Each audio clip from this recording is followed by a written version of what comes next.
Hey guys, this is Tony with ClifRock. We are going to be showing you a segment on how to polish our ClifRock countertops. We're going to be going through some of the tools that we use for the process. But we're just going to make your life a lot easier and show you the correct way on how to get that shine out, get the imperfections out, any kind of scuffing on your tops. Alright guys, tools needed for the project: variable speed polisher. Get this at Harbor Freight. They're cheap, but it's really good to have the settings so you can slow down that disc when it goes on too fast.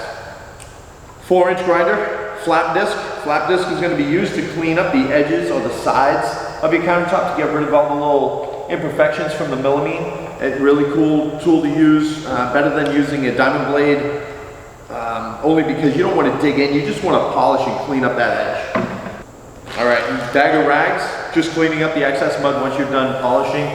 You're going to get that pigment and that the cream to come to the surface after polishing it up. You just want to wipe it down after every process, so when you go to the 400 grit to the 800 grit, just cleaning off the top.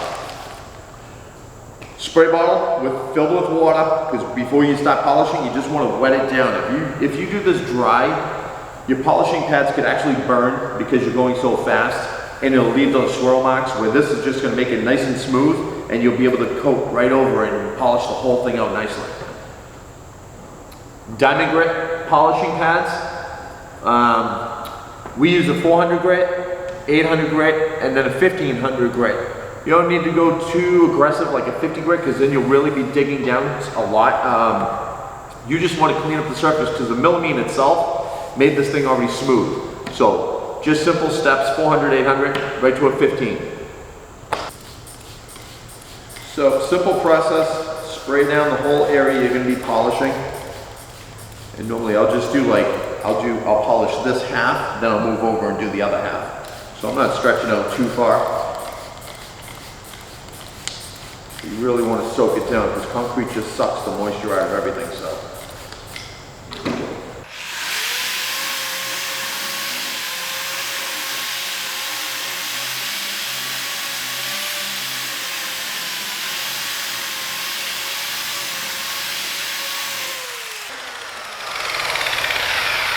When you fill your pad, grabbing that concrete, spray it down again, because you'll start bouncing around and then you'll leave some scars that you don't want.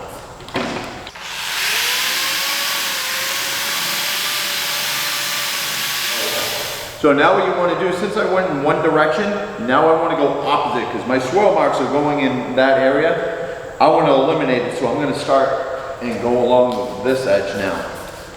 So two directions. And that's really going to help you get rid of the discoloration now.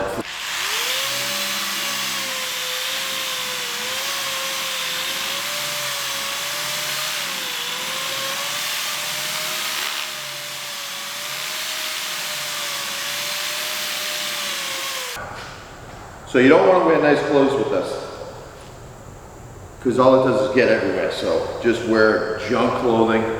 And this is where this comes in now. I got a clean bucket of water. But I was saying, like when you polish and you have all this cream on top, you want to get rid of that when you're doing your next polish. So now you have a clean surface to work on.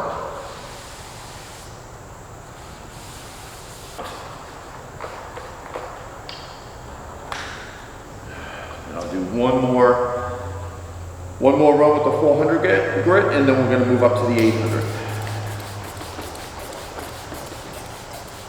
The process with the 400 is, even though you have smooth surface on the melamine, it's still going to leave like a haze, and you want to try to get rid of all of those imperfections.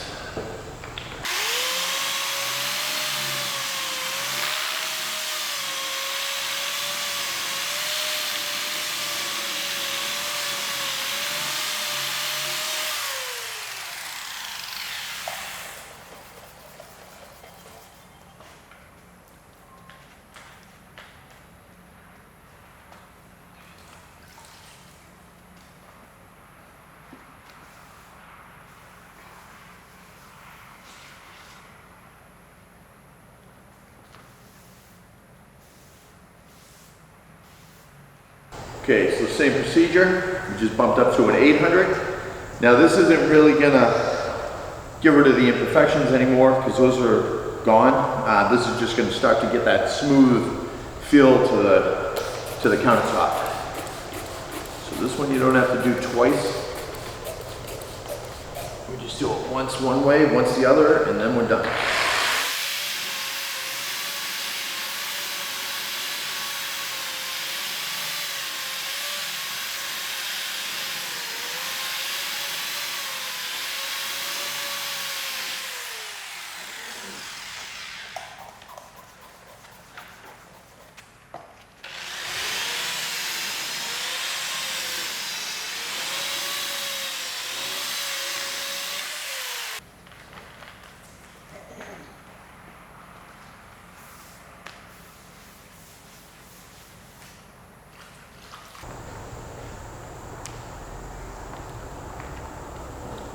Alright guys, and then we go with the 1500, same procedure as the 800, one way and then the other way, and then we are done.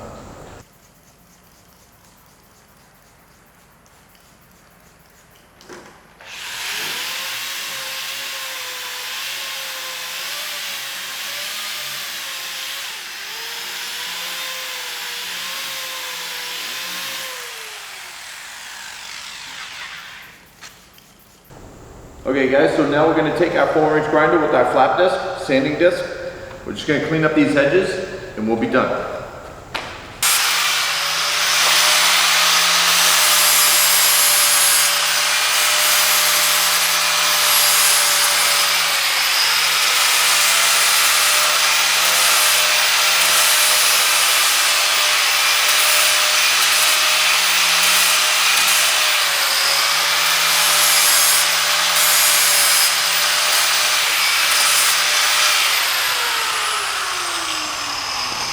Thank you.